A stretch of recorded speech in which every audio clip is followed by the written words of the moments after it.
We are live. Happy Monday. What is wrong with me? I don't know. Um, What did you just say before we went live? Did you just say we look jaundiced? no, I do. I don't like the light. I'm in my house today because my wife Melanie is over in Bellevue, and so she's doing all her trainings and stuff. So I actually get to work in the house this week. So I don't like the light in here. Maybe I can like there. Does that look Yeah, the better? light in the RV is way better. Yeah, there's just lots of it. And so I'm getting splash. Long story short, I'm getting splash and bounce from my window from the natural light outside because it's sunny outside right now on this beautiful Thursday morning at 10 a.m. So it's real estate now, and we're live and all that good stuff. And Stacy, what's new in your Yeah. world? Oh my gosh. Well, let's bring up rates. I'm hearing a lot of chatter. I see it on all the social posts. Like, are we going up? Are we going down? MBS is saying one thing, other people say other things. So what are we gonna say? We're gonna say rates are going up because that's what Freddie Mac says. So Which I rates are ticking up. So 3.09% with a 0.7% fee is what their survey for this last week has resulted in. And therefore, we take another step up the ladder as far as the rates are concerned. So we're continuing to move this way. I think this will be our trend for the rest of the year. we'll see. We'll see. We'll see. We'll see. That's all I'm saying. Yes. Yeah. So I agree. I do agree with Keith actually, but I'm trying to be the hopeful one that they drop again. But I agree we're on an upward trend. well, and I'll say this to that to the upward trend, like it's not spooking the market one iota, right? We're continuing to pre-approve anywhere between 9 and 10 up to 12. We did 12 new pre-approvals 2 weeks ago. We're on pace to do another 9 this week. So people are still getting pre-approved to go buy those houses. So it's When you not slowing. that's just you, right? That's just one person. But I think I'm a sample size large enough to be indicative of the whole market, Stacy. Okay, maybe that's a little bit of Yeah, it's our self-importance show. there. We can do whatever we want, Keith. Right, it is our show. You can be our sample size. But I don't want it to start a Chicken Little effect where people think the sky is falling and that they can then go out Yeah. and ask for the moon and the stars when they're trying to buy those houses. It's not that market. Rates are still to a great level that it's a great time to buy a house. So it's not in my world.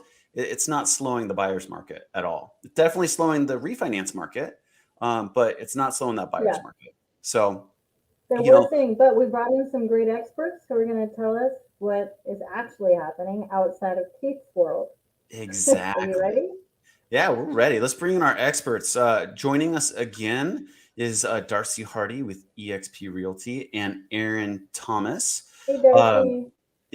he's driving around, so he's got his video off, being responsible while he drives around. So he's all good.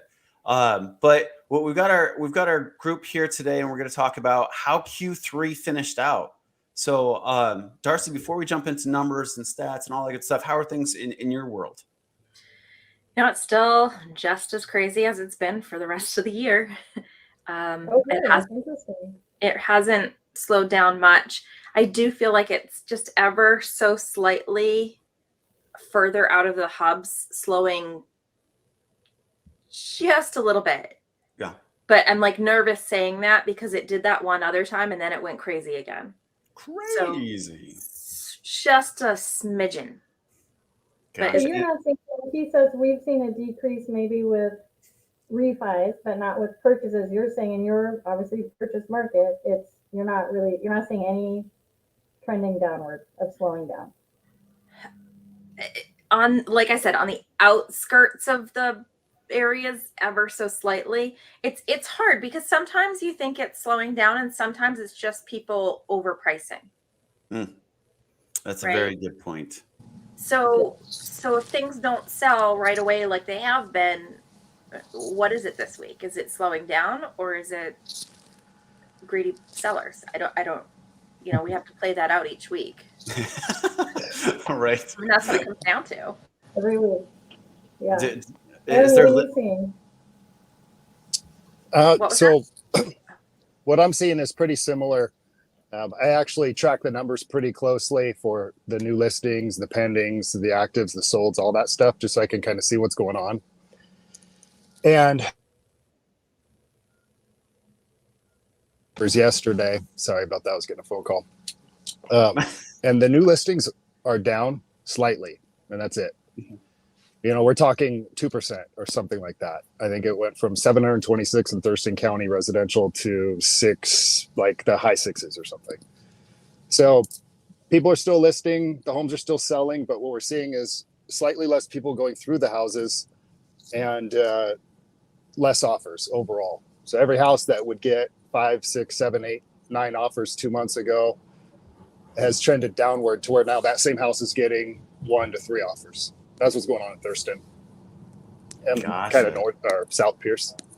Yeah, and I'd say we're slightly better than that here. Well, if you can call it better, slightly more offers. Did I freeze? Instead of having 15, 20 in King and Snohomish, we're seeing more like 5 to 8.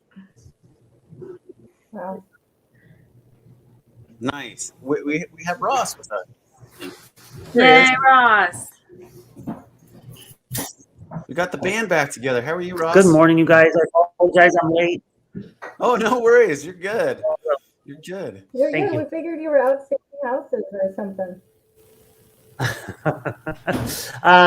Yes, Sorry, just no trying fun to at keep all. I'm a not deal supposed to together. talk. Sorry. Fun times. So, I like the Very background, good. Stace.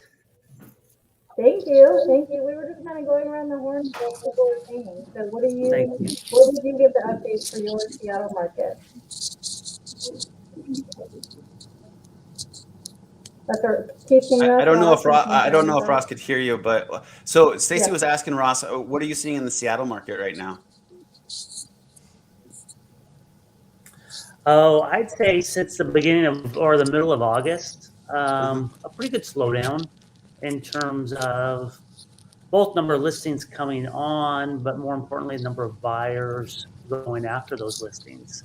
We're just not seeing that impetus to buy. A lot of showings for our listings, and we ended up getting two offers where we would think that we get 4 or 5.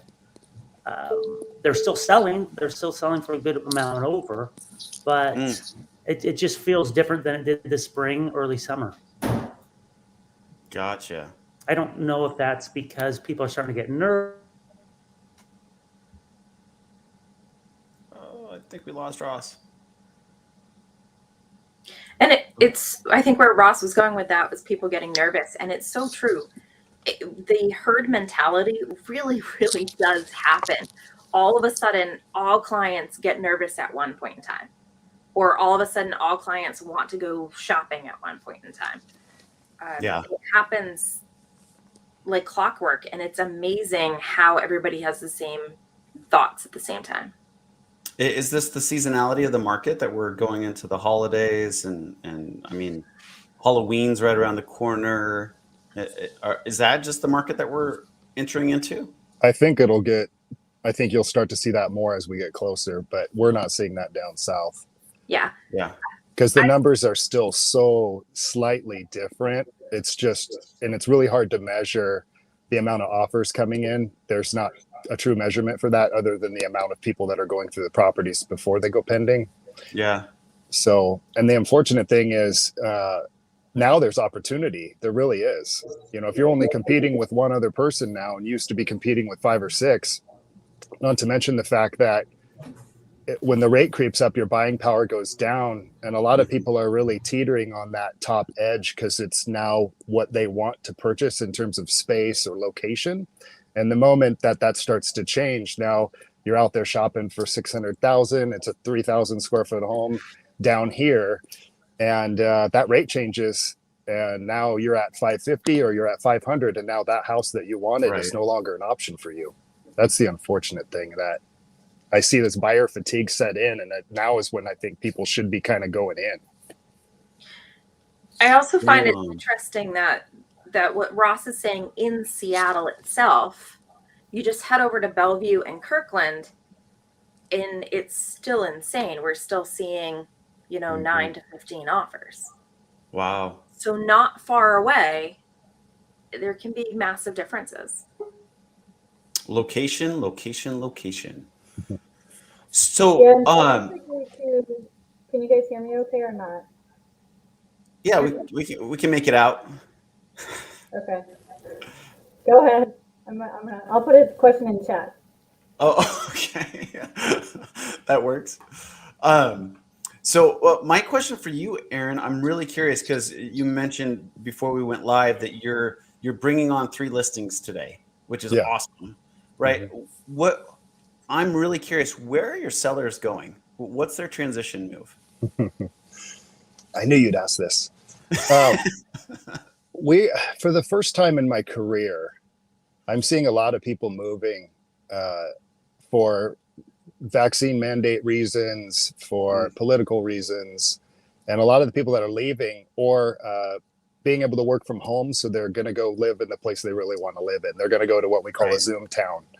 I'm seeing that manifest, so much lately. So it's a variety of reasons, but definitely a lot of it tied to COVID-19, actually. Wow. It's amazing how many people are moving because of that. Mm-hmm. So the Zoom town means I'm remote, I'm out, I'm gonna go live where I want to live and not be tied to a horrible commute. Yeah, and if a you've got a city that- vacation home, that you've always wanted to buy in, Seabrook or something like that, people are going and they're working from there more than one day a week now or permanently. So is there now an internet coverage contingency in purchase and sales, or like as long as they have X amount of internet? You It joke comes up a about lot. that. It comes up a lot. Yeah. You joke about that, Keith, but I can't tell you how often that is the decision-making factor. Really? No way. So we sell a lot of properties on land where there's no, high-speed internet.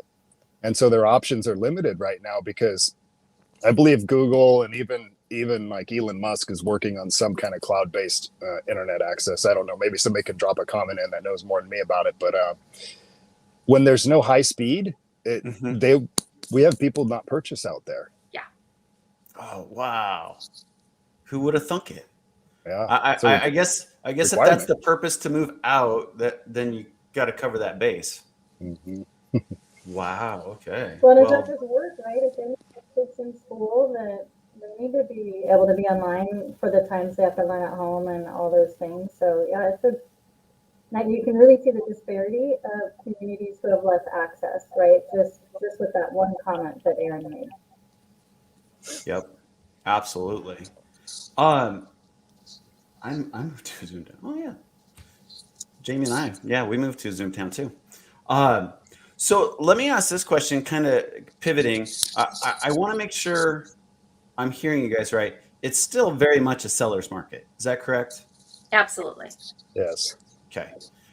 Because I don't want the misinterpretation of, oh, it's slowing down, you're only getting 1 or 2 offers per house. Yeah. So Now's when be a people false should be indicator. They should be buying right now, honestly. 1 or 2 offers in where I work, still can be 400,000 above asking. So we recently had one of those. You know exactly which deal I'm talking about. This week I lost out. I put in 3 deals on Tuesday. I got 2 of them. 1 of them I lost, and the one that I lost, we lost. I think it was something like it went for 33% above asking. Whoa. Which, considering that 5 years ago, that house would have been probably about a third of that price. It's insane. In fact, another house that I got into contract in on Tuesday, it sold in the low 600s in 2019. I got it in contract for 1.2. Whoa. Double up. So, the market's shifting in weird ways. And part of that is this is a property with land. Okay. People value land more than they ever have because of that whole change in living style with the Zoom town. With the Zoom sound. They Nice. still want to be close so they can go to the office sometimes, Hmm. but they want to have space. I mean, Shows what you is the land? difference in Yeah. location. Yeah. I mean, here down in the South, it's nothing like that, really. I mean, we have sometimes some houses that are exceptional, but when you look at the averages, you know, the average house in our area is still it's 514,000 right now, and it's 4% is the average above asking. So if you extrapolate the math on that, it's only about 20 something thousand over asking is average right now for us. So you have what area, you know, what are you guys 50 miles away from me? Yeah. Yeah. So I don't know what your list price, sales price average is overall, and then what the numbers are, but I'd imagine are your median prices more like 900 up there? Yeah, I can tell you exactly. And Average in county whole, Snohomish is 641 right now. In King is 907. 907. And I also pulled up Woodinville just because I live in Woodinville. Yeah. The average in Woodinville right now is 1.15. Average. Average. Woo. Let's switch that to median. It adjusts them quite a bit, but you know, Woodinville 1,055,000, Snohomish 600, and That's King Seattle. 730. Wow. Are you able to pull up the list price sale price ratio? Oh, I love the list price sales price ratio. Aaron, can you please explain that? Because I ask all my pre-approved buyers to talk Yeah. about this with their agents. It is so Well, important. Yeah. So say you live in a place where it's like here, it's 500,000 and we're at 104. So Mhm. it's 100 would be 500, and 104 is a percentage. So 4% over. So 4 times the 500 is 20,000. Right. Right. So that gives people a perspective of what the average is. Now, the average is just the average. What we find is when Darcy has that great house or when Ross has that great house, it's going to go for more than that percentage above average. Those are those situations where it's still 100,000 over asking and whatnot. But that give people an idea of what the averages are. So important. So when we're important. looking at on a larger level, King County averages 4% above, Snohomish County 4.3%. Going down to Woodinville itself is about 7.5% over. But it depends. If we break that down into price point, it's going to Mhm. vary greatly. Right. And this is why I urge everybody, either watching the show or everybody that I've pre-approved, like to have this conversation with your real estate agent. You know, baseball season full swing. Let's go. We were rooting for the Boston Red Sox, but that's kind of fizzled out. But anyway, like I think about it as a batter. You're preparing to go to bat and take a swing at buying a house. And if you don't know if that pitcher is a fastball pitcher or a screwball pitcher or a breaking ball pitcher, you're swinging blindfolded basically. So I love that. I just broke it down to houses going for 1.1 or more. And King County jumps to 7.5% over. Snohomish jumps to 10.5% over. And Woodinville jumps to 11% over. So you got to be 70,000 to 115 above asking on average to win. Wow. On average. And I'd say That's just the average. that's just the average. Because some of them, you single guys, family homes, or are you counting condos and townhouses in that as well? That's everything. If I drop it to residential, I think you're going to go higher than that. yeah. So residential, 8% in King, Snohomish, 11%, and Woodinville, 11%. Because condos are selling maybe at list, or we're not finding that they sell that quickly. I feel like they've ramped up a little bit from earlier in the year, but still they're not going that fast. Mm-hmm. Yeah. Yes, we are deep in real estate geek out, but We this are. is such an important piece of that mental preparation for buyers to go through. How else are you guys helping buyers right now that have had 2 years of headlines and news saying, "Oh, real estate's crazy, real estate's this, real estate's that"? Oh, how are you preparing them today? Keith, one of the biggest things that I tell people, and it's maybe a little bit difficult to understand, so I'll try not to make it too complicated, but the asking price. What really bothers me is when somebody's out shopping and they're working with, your average agent that's out there, and say the house is $800,000 and it's in your area. The first step shouldn't be, should we, should we go 50,000 over? Should we go 75 over? The first step should be, what's this house actually worth? Because just because that seller set the price at 800 doesn't mean the house is worth 800,000. So as a consumer, you should always be mindful of what you're actually acquiring, and you should know the value, and then you should figure out your strategy, because I've seen plenty of listings, and Ross and Darcy, you guys can jump in here, but if it's underpriced and it's a $700,000 home, and it's underpriced, the value is actually 800. Wouldn't you agree that you're already $100,000 undervalue? And so it gives you that much more room to negotiate. Aaron, that's a great point. What we find is we'll do more of a geographical comparison of a home. And in Seattle, it's easy to do.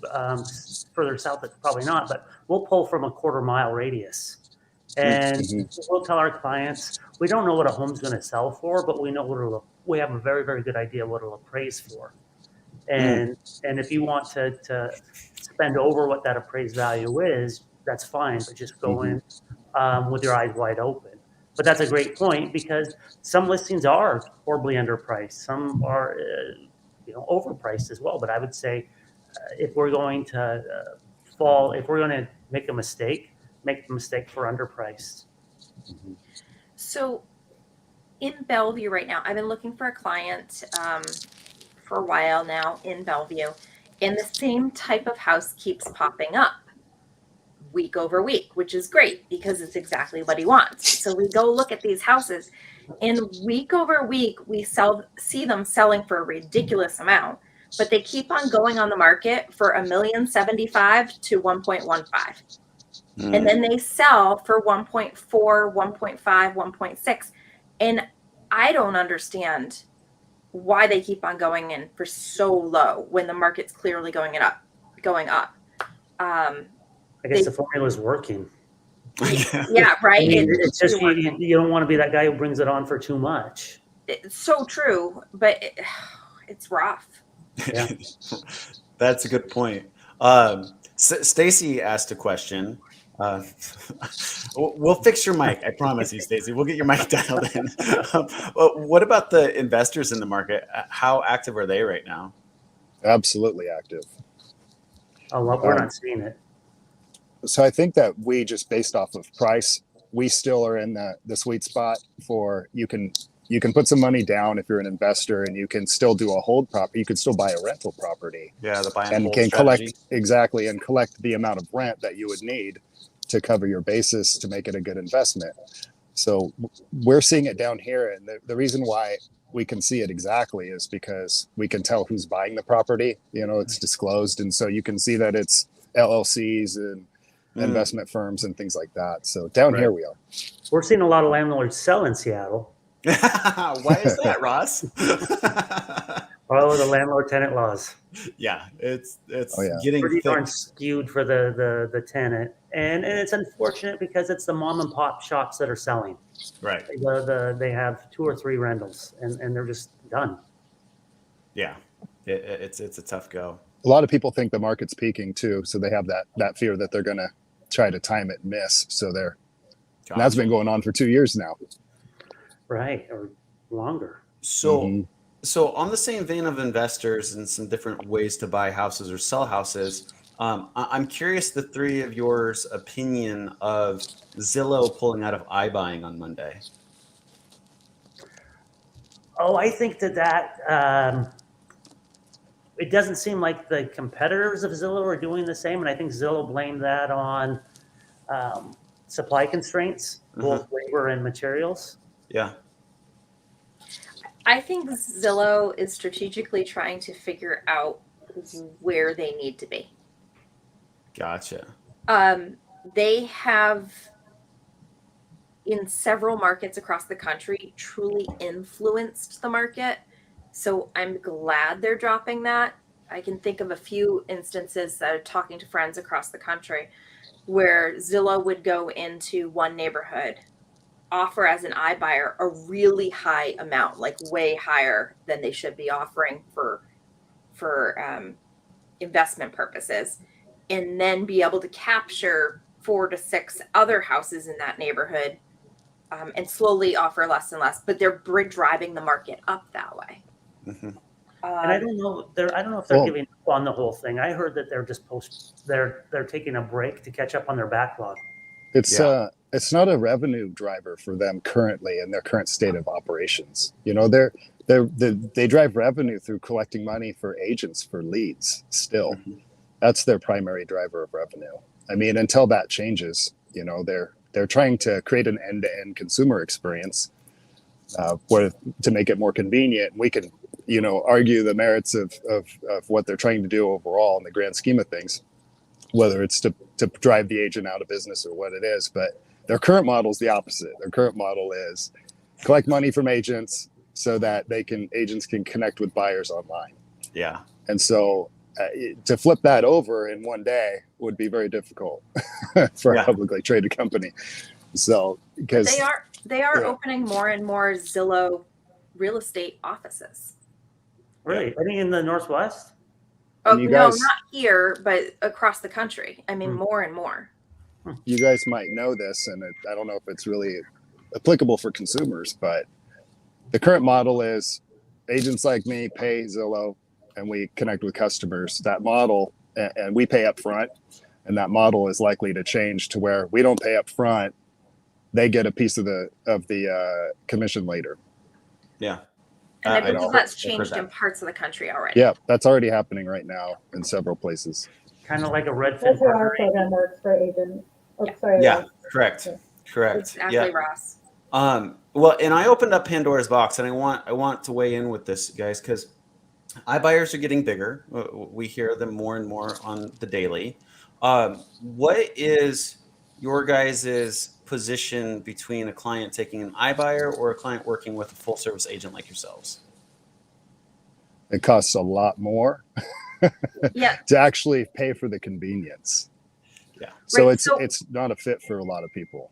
A lot of people need to make as much money possible when they sell. And the way to do that is to work with a very great real estate agent that knows how to negotiate and market. You need to be very, very careful when you're reviewing the iBuyer contracts. A lot of times it will seem as though it is very similar to an agent, a full agent. However, a lot of the contracts have written in certain upgrades that you must perform on the house. And where I does that have- money come from, Darcy? When you sell the house, you have to give that money over to them because they're using their own contractors.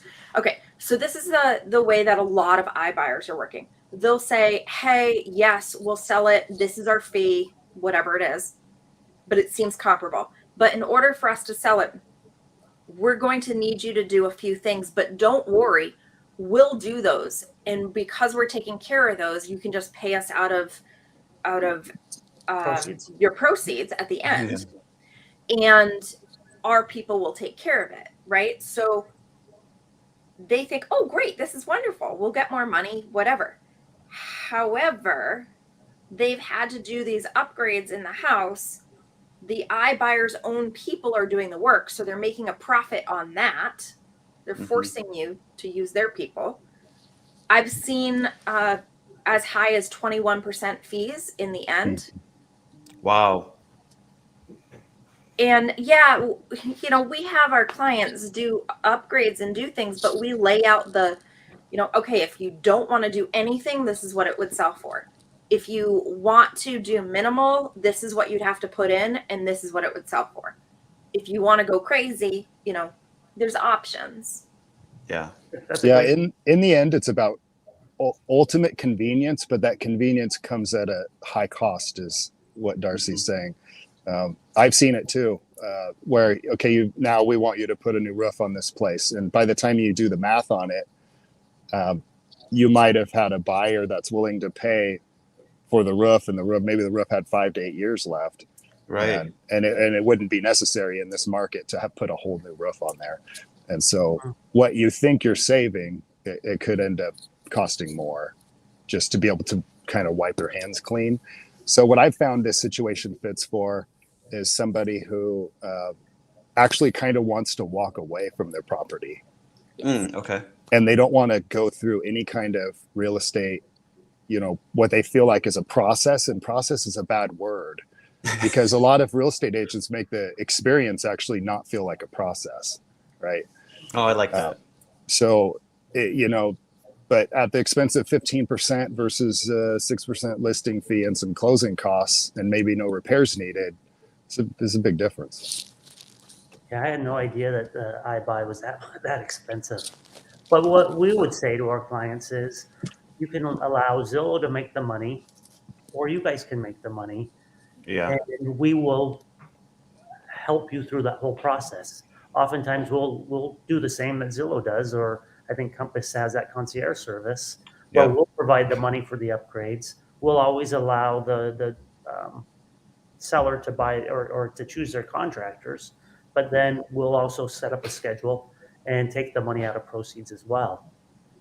It hasn't backfired on us yet, and we just find that the sellers appreciate that very much because they can move, they can go to a new home, and that's the best chance. That's the best opportunity we have, is to go in there when a home is vacant, do the repairs that we can, and then get that on the market as quickly as possible. It's a lot easier than working through somebody while they're still occupied. One thing too is if you have to do a lot of contract work on your home, I think we can all agree that the price of just contracting right now in general from the contractors who are very excellent and busy it can vary.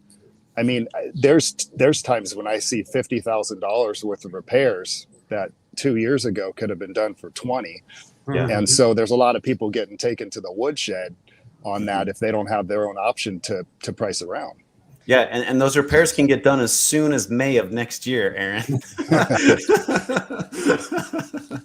So yeah, they're definitely cost prohibitive right now. But anyway, final question since we're past our 30 minutes. Forecast for Q4. Who wants to start? Where are we going in Q4? Q4. Yep.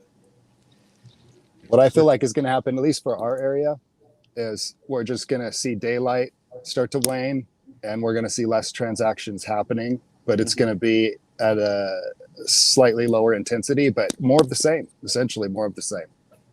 Just less daylight to make it all happen. So you'll see the overall activity be a little bit less. And I would say it's going to be our slowest quarter. Okay. Just as we're moving into it, and I think daylight has something to do with it, as Aaron says. But I think it's also, the holiday seasons and seasonality. Yeah.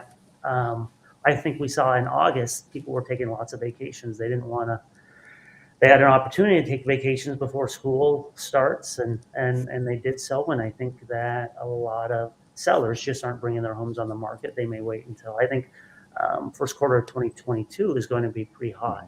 Well, guess what happens too, Ross, when that happens, when less people decide to list because they're busy with the holidays? That's a great time to buy.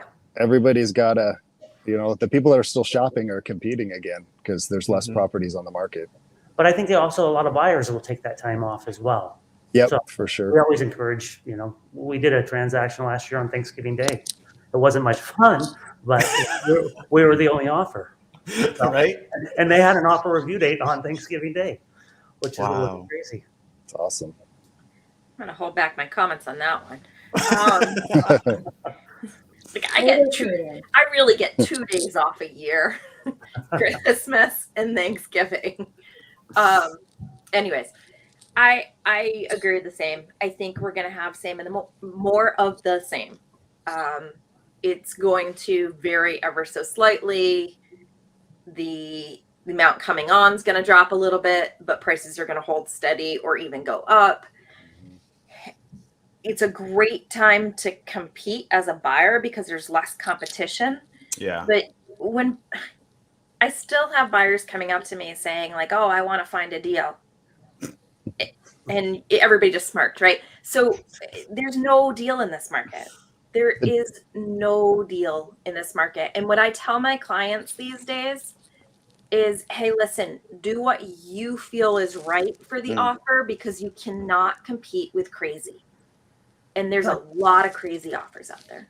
You don't want to win at all costs. But, Yep. but well said. There's a Well, lot there's of people. a A lot of question times, for you a lot of times, the winner in this market is the one with the most resources, right? So the person that's bringing cash from somewhere that they sold a property. We see it a lot. We see a lot of California folks come up here that just sold a house that's twice the cost of what they are up here. Yeah. And they're the ones winning the bid because they're the ones putting money towards down or towards appraisals and doing all the aggressive stuff because they have the resources. Mm-hmm. Where are rates going to go, you guys? Stacy, Keith, crystal ball. We're mixed Up, emotions. I imagine. Up. I believe they'll be up, and I think we'll rest somewhere between 3.25 and 3.375 by the end of the year. That's where I think they're going. So. And next year, you think? I think it has I think it has a lot to do with two things. Number one, how they. Couldn't get a laugh out of you, Keith. Yeah. It's Stacy's saying down. I do believe. I do believe we could see a downward trend. It all depends on two things, in my opinion: how the debt ceiling's resolved, and then how the new $3.5 trillion spending budget gets passed. So we'll see how those two things play out, and I think they'll have huge implications on rates going forward.